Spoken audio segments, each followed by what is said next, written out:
So here's a pattern that I've noticed over the years. If you set up boundaries, people always test your boundary. It's kind of like a teenager testing the boundaries of the parent. It's kind of like an employee testing the boundaries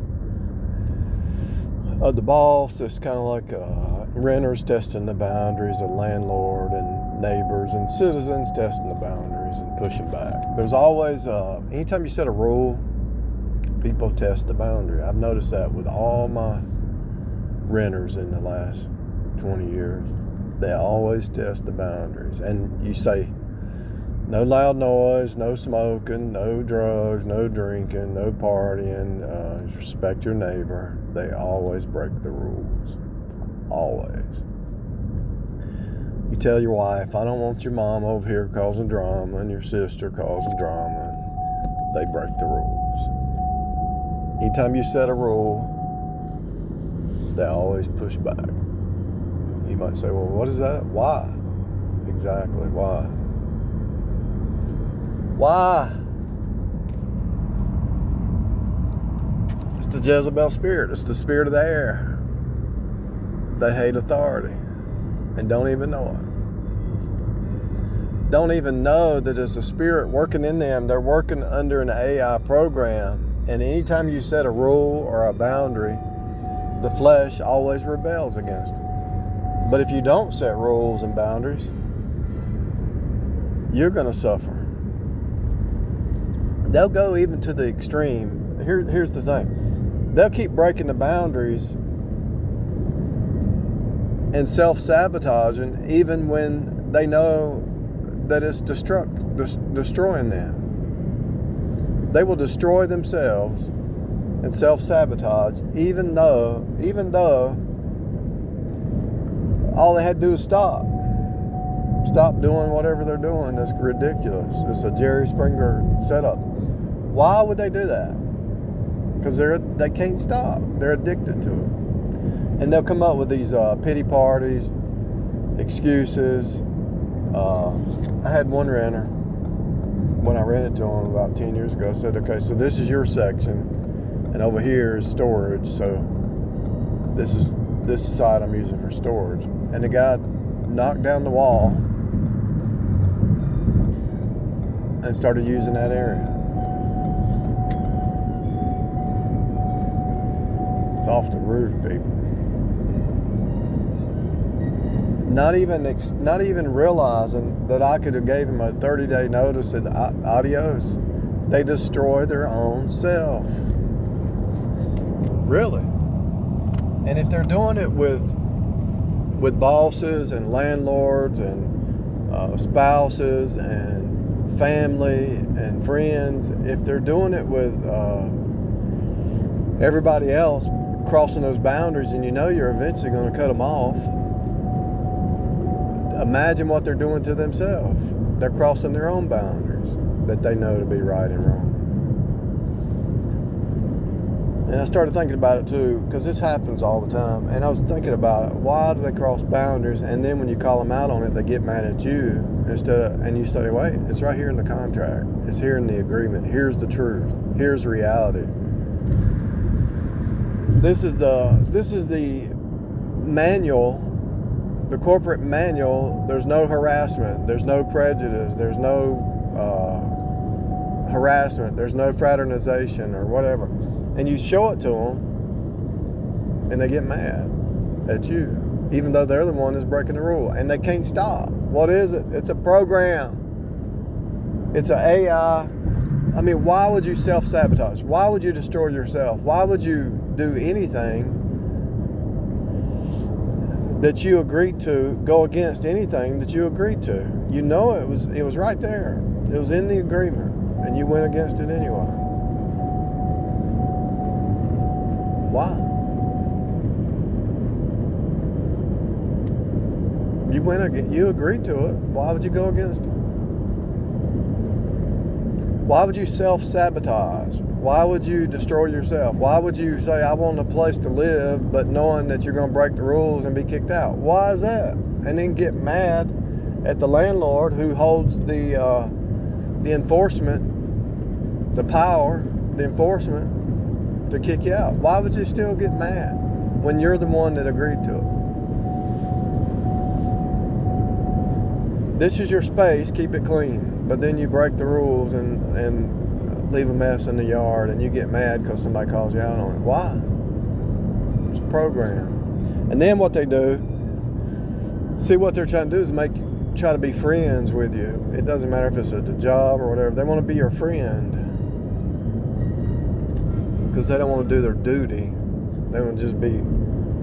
This is why a lot of women, well, if he loves me, he won't hold me accountable. Yeah, that's the Jezebel spirit trying to make Ahab. If the man holds you accountable, why you get mad, Jezebel? You agreed to it. You know what's right and wrong. You know you should do this. It's because you're just like a child.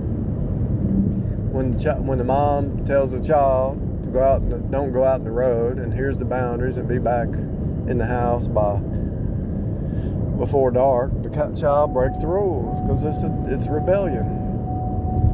It's the flesh. It's the flesh mind.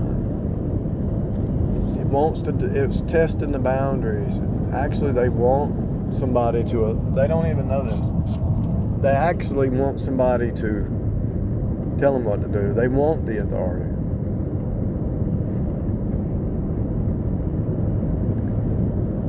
It's really sick, to be honest with you. But what it reveals, that most people are not whole. Because when you get whole, or when you walk in the Spirit, you're above the law. You don't need rules. You already know what you need to do, and you just do it. See, they don't want to sacrifice. The pieces that are not whole want to pull a whole person down. Somebody who's whole in Christ, and those who are not whole want to pull you down to their level.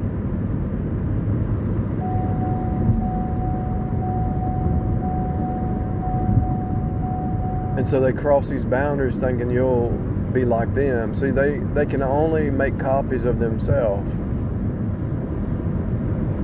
If you are Spirit-filled, you're going to point people to Jesus, a copy of Jesus. If you're a flesh creature, you're going to try to pull people into your fake reality, your gaslighting, your lies, your delusions. They lie. Why does a narcissist lie so much? I mean, everything out of their mouth is a lie. Why?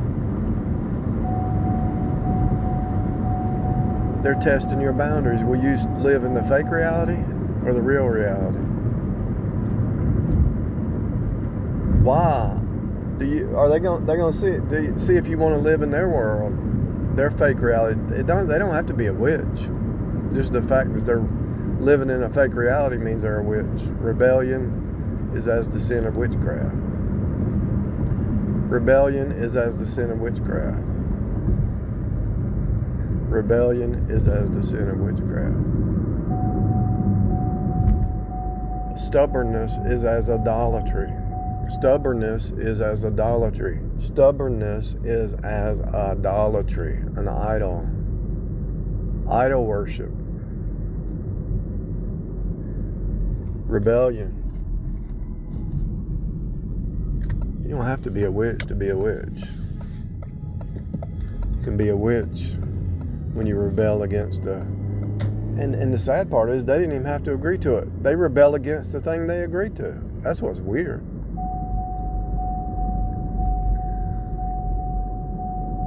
You go into a contract and you're a rebellious person. I don't care if it's a marriage, a job, a rental. I don't care what it is. You're gonna be kicked out eventually.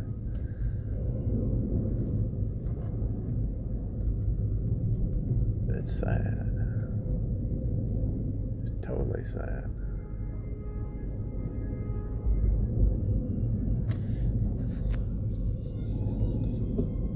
So to break it down in a nutshell,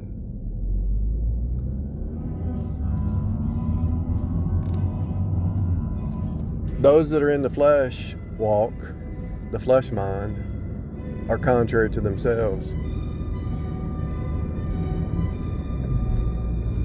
the flesh is under law, and no man can keep the law.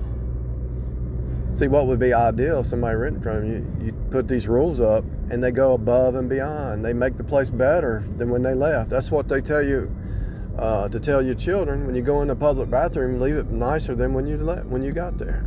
But most people don't, because they're flesh creatures. If you go above the law, you don't have to worry about getting kicked out or knocked back. Above and beyond. But the flesh creatures don't even know they are their own worst enemy.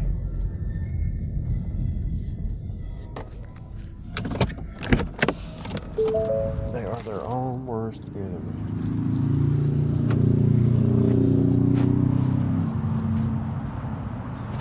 But it's built into them. They have to be that way because it's the way the system works, to cut them and turn them. Try to force them to do right, to think right, to be right.